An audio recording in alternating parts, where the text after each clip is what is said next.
Welcome back students, आप सभी का स्वागत है ट्रेंड्स एजुकेशन के चैनल पे। तो इस वीडियो में हम बात करेंगे chapter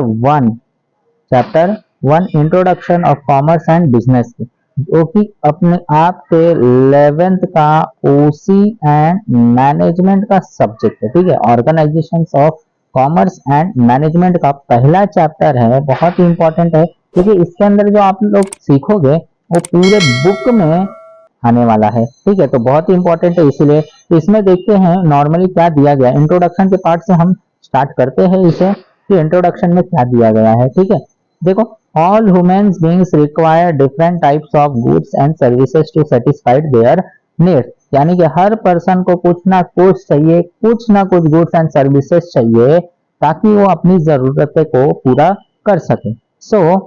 so they keep themselves busy and do some activity throughout their life. ठीक है, अब थ्रू आउट देयर लाइफ का मतलब है पूरी जिंदगी। ठीक है, तो क्या बोला गया है, तो इसी के लिए वो बंदा अपने आप को बिजी रखता है किसी ना किसी एक्टिविटी। अब देखो, कोई ना कोई चीज एक्टिविटी पूरे जिंदगी भर कर रहे हो। देखो, एक्टिविटी का मतलब है आपका दिमाग चलते रहना चाहिए, सिंपल सी बात है। तो कोई ना कोई एक्टिविटी, यानी कि अगर वो शांत भी बैठा है तो उसका ब्रेन काम कर रहा है, इन द सेंस कि उसके मन में कुछ ना कुछ एक्टिविटी चल रहा है। तो उसी को बोला था कि पूरी जिंदगी में मतलब कोई भी बंदा हो, वो क्या करता है, कोई ना कोई एक्टिविटी करते रहता है। देखो, नॉर्मली वो जो एक्टिविटीज करेगा, जो भी इंसान, वो एक्टिविटी जो है दो पार्ट में क्लासिफाइड है। क्या क्या पार्ट में, पहला जो है इकोनॉमिक एक्टिविटी और दूसरा नॉन इकोनॉमिक एक्टिविटी।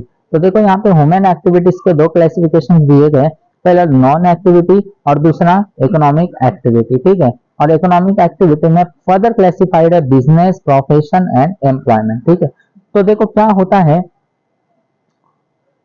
अगर बात करें हम नॉन इकोनॉमिक एक्टिविटी की, तो इसका मतलब है not not related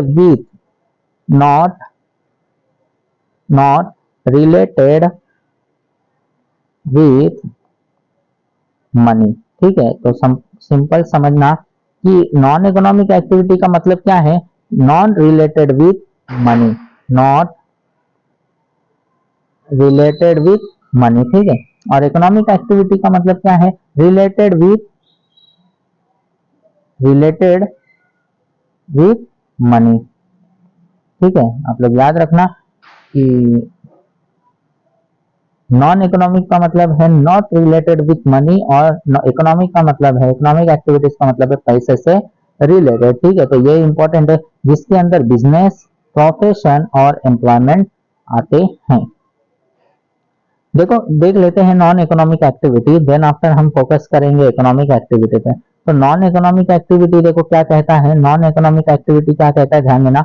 non economic activities are those humans activity which are performed to satisfy personal, social, religious, culture and sentimental requirements without monetary expectations। तो क्या बोला गया है कि नॉन इकोनॉमिक एक्टिविटी वो सारे ह्यूमन एक्टिविटीज होगा जिसमें जिसमें सेटिस्फाइड किसको किसको कर रहा है, सेटिस्फाइड पर्सनल, यानी कि अपने आप को सेटिस्फाइड कर रहा है, सोशल सामाजिक रिलेशन को निभा रहा है, रिलीजियस यानी कि रिलीजियस के ऊपर ही ध्यान दे रहा है, कल्चर, फेस्टिवल्स वगैरह जो होता है, सेंटिमेंटल रिक्वायरमेंट्स यानी कि जो इमोशनली तरीके से जो भी रिक्वायरमेंट होता है, वो सारी चीजें, मतलब इमोशनल तरीके से जो भी काम करवा रहा है। ठीक है, तो वो सेंटिमेंटल रिक्वायरमेंट्स में आ जाता है। तो ये सारे काम जो होते हैं विदाउट मॉनेटरी एक्सपेक्टेशंस के होते हैं, विदाउट मॉनेटरी एक्सपेक्टेशन, यानी कि मॉनेटरी का एक्सपेक्टेशन का मतलब है कि पैसे से जुड़ा हुआ, मॉनेटरी एक्सपेक्टेशन का मतलब है रिलेटेड विथ मनी। देखना यहाँ पे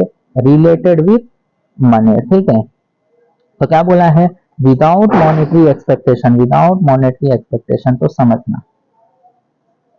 अगला हम बात करते हैं इकोनॉमिक एक्टिविटी की। अब इकोनॉमिक एक्टिविटी में क्या दिया गया है, activities that involve production, distribution, consumption of goods and services for money or money's worth at all levels within a society is called economic activity। तो समझना क्या बोला गया है, वो सारे एक्टिविटी जो इन्वॉल्व रहेगा उसके अंदर प्रोडक्शन, प्रोडक्शन मतलब कोई भी गुड्स को अगर बनाया जाता है तो उसको हम बोलते हैं प्रोडक्शन।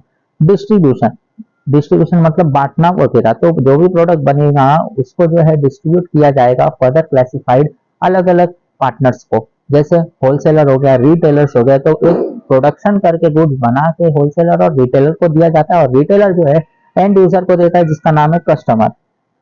एंड नेक्स्ट है कंजप्शन। कंजप्शन का मतलब कोई भी गुड्स अगर आप ले रहे हो तो उसका यूज किया जा रहा है, कोई भी गुड्स का अगर यूज किया जा रहा है that is known as consumption. तो गुड्स एंड सर्विसेज का ही हो रहा है ये सब, ठीक है। तो किस लिए किया जा रहा है?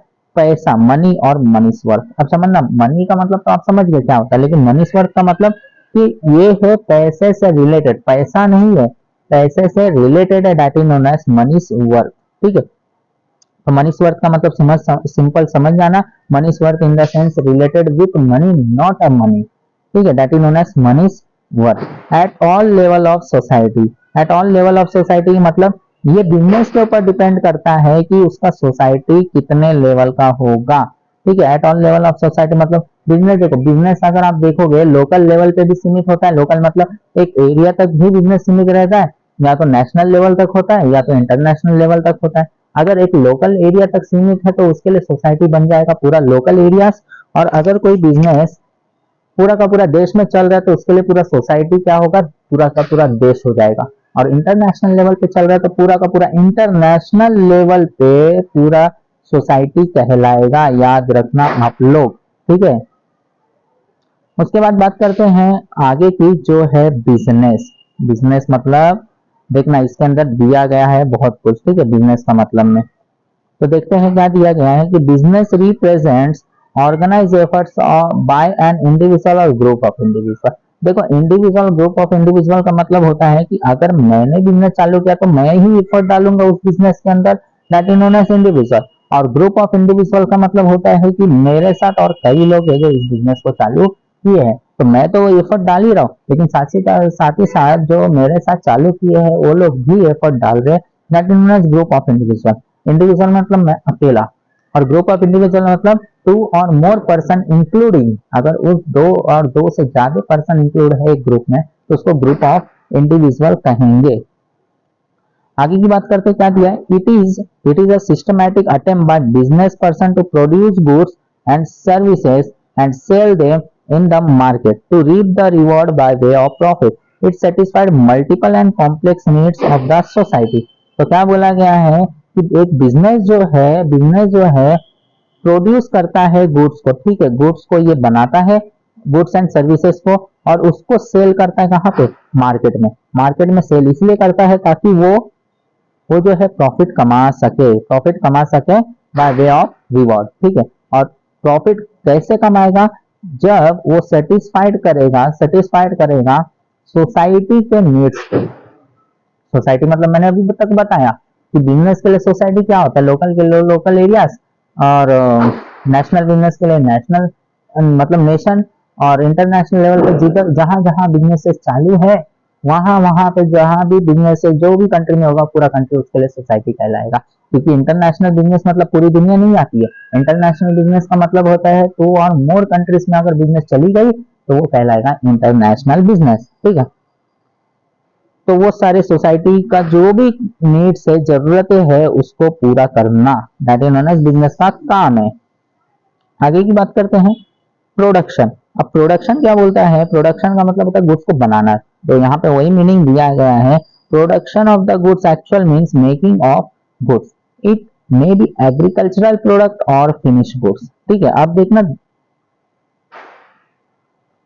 इसके अंदर क्या दिया गया है, ठीक है, फैक्ट्री में ही होता है, इसके अंदर क्या दिया है, देखो प्रोडक्शन मीन्स क्या बोला, production means actual means making of goods, तो ये तो समझ में आ गया होगा कि गुड्स को बनाना। देखो फूड जो हो सकता है एग्रीकल्चर प्रोडक्ट भी हो सकता है और फिनिश गुड्स भी हो सकते हैं।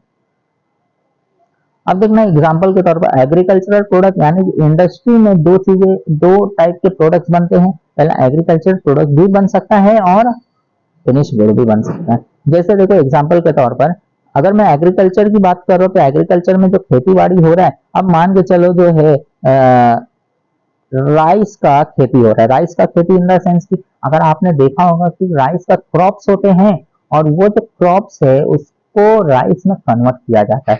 तो राइस जो है नॉर्मली अगर आप देखोगे तो क्रॉप्स में राइस होते हैं, ना कि डायरेक्ट राइस आता है खेती से। तो राइस जो है इसको इंडस्ट्री में लेके जाया जाता है ठीक है, इसको इंडस्ट्री में लेके जाया जाता है और इसको कन्वर्ट किया जाता है ओरिजिनली राइस में। उससे पहले ये क्या होता है, क्रॉप होता है। ठीक है, तो ये वन टाइप ऑफ क्या है, एग्जाम्पल है आपके, ये कहलाएगा आपका एग्रीकल्चरल प्रोडक्ट। क्या कहलाएगा, एग्रीकल्चरल प्रोडक्ट कहलाएगा। ठीक है, अब एग्जाम्पल देखते हैं हम एक फिनिश गुड्स की। अब फिनिश गुड्स की बात करें तो एग्जाम्पल के तौर पर समझना, अगर मैं कोई एग्रीकल्चरल प्रोडक्ट को ले रहा हूं, मान के चलो टोमेटो को ले रहा हूं, ठीक है, टोमेटो, ठीक है, कोई भी टमाटर को ले रहा हूं, तो टमाटर देखो नॉर्मल सा भी मिलता है टमाटर, लेकिन उसको जो है फैक्ट्री में जाकर इंडस्ट्री में उसको लेके गए इंडस्ट्री में लेके गए और इंडस्ट्री में उससे जो है टोमेटो को यूज करके, ठीक है, टोमेटो को यूज करके टोमेटो केचप्स बना दिया गया। ठीक है, यानी कि टोमेटो को यूज करके टोमेटो केचप बना दिया गया। ये भी क्या है, प्रोडक्ट ही है। तो ये कहला रहा है आपका फिनिश गुड्स। ये क्या कहलाएगा, फिनिश गुड्स कहलाएगा। ठीक है, ये आपका फिनिश गुड कहलाएगा। यहाँ पे देखो, यहाँ पे जब था टोमेटो तो इसको भी यूज किया जा सकता था, और जब टोमेटो केचप बना दिया गया इसको फर्दर क्लासिफाइड करके अलग टाइप का बना दिया गया और इसको भी यूज किया जा रहा है। तो इस इंडस्ट्री को यूज करके ये सब किया गया। तो ये क्या कहला रहा है, फिनिश गुड्स कहला रहा है, ताकि लोगों तक ये पहुंच सके। तो नॉर्मली बहुत सारी चीजें होती है फिनिश गुड्स के तौर पर, जैसे चेयर्स वगैरह हो गया। चेयर्स को भी क्या किया जाता है, ट्री से अलग कर दिया जाता है और ट्री से कन्वर्ट कर दिया जाता है चेयर्स में। और भी जो लकड़ी के कामों में आता है वो ट्रीज क्या था, एक तरीके का मटेरियल था, और इसको जो जब चेयर में कन्वर्ट किया गया तो इसको यूजेबल थिंग्स में बना दिया गया। तो ये कहलाएगा। तो ये होता है agriculture product and finish goods. ये सब फैक्ट्री में किया जाता है। आगे की बात करते हैं, goods can be produce with the man power और with the help of machine. तो गुड्स कैसे प्रोड्यूस होगा, या तो इंसान बनाएंगे या तो मशीन बनाएगा। मशीन भी बना रहा है तो वो इंसान की मदद से ही बना रहा है। कुछ एग्जांपल्स दिया गया है एग्रीकल्चरल प्रोडक्ट और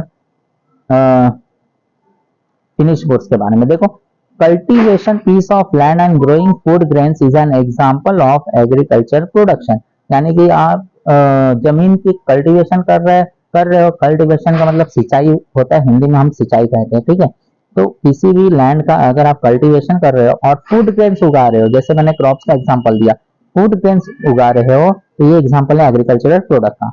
लेकिन however, converting oil seeds into edible oil with the help of manpower as well as machine power is an example of manufacturing of goods। तो ये फिनिश गुड्स के बारे में बता रहा है कि कोई भी सीड्स को लेकर एक ऑयल में कन्वर्ट किया जा रहा है, तो ये एक मशीन मैन की मदद से और मशीन पावर की मदद से, वो क्या है, मैन्युफैक्चरिंग ऑफ गुड्स है। ठीक है, तो वो एग्जांपल है manufacturing of goods and services का। आगे की बात करते हैं, क्या दिया गया है, डिस्ट्रीब्यूशन। ठीक है, पहला जो है अगर आप देखोगे अच्छे से 3 पैराग्राफ दिया है। पहला जो है बिजनेस के बारे में बताया, दूसरा प्रोडक्शन के बारे में बताया और तीसरा जो है डिस्ट्रीब्यूशन के बारे में बता रही है। थर्ड पॉइंट देखो, distribution includes marketing of goods and services, involve transport, warehousing, advertising, which facilitate transfer of goods from producer to the final consumer. तो क्या बताया गया है कि डिस्ट्रीब्यूशन में जो है मार्केटिंग का अहम रोल रहता है, ताकि एक गुड जो है अपने फाइनल कंज्यूमर तक पहुंच सके। फाइनल कंज्यूमर का मतलब वो बंदा होता है जो गुड्स को यूज करेगा, इस्तेमाल करेगा और अपने ऊपर खर्चा करेगा, या लास्टली वो प्रोडक्ट लेता ही है इस्तेमाल करने के लिए, that is known as final consumer. तो गुड्स को नॉर्मल डिस्ट्रीब्यूशन में गुड्स को एक फाइनल कंज्यूमर तक पहुंचाना, इस गुड्स को फाइनल कंज्यूमर तक पहुंचाना, ये मेन एम रहता है, जिसके अंदर अलग अलग चीजें इन्वॉल्व होता है। जैसे ट्रांसपोर्ट इन्वॉल्व होगा गुड्स को पहुंचाने में, वेयर हाउस स्टोर करने में, एडवर्टाइज जानकारी पहुंचाने में, ये सब फैसिलिटेट करता है एक फाइनल कंज्यूमर तक गुड्स को पहुंचाने में। ठीक है, तो इंपॉर्टेंट था, ये आप लोग याद रखिएगा। तो ये कुछ पॉइंट्स थे हमारे इंट्रोडक्शन से लेकर हमारा बिजनेस के पॉइंट्स तक। अब नेक्स्ट वीडियो में हम बात करेंगे आगे का, जो कि हमारा पार्ट रहेगा डेफिनेशंस का एंड कैरेक्टरिस्टिक्स का। ठीक है, तो इस वीडियो में बस इतना ही। अब हम मिलेंगे नेक्स्ट वीडियो के साथ नेक्स्ट लेक्चर में। तब तक के लिए टेक केयर एंड धन्यवाद।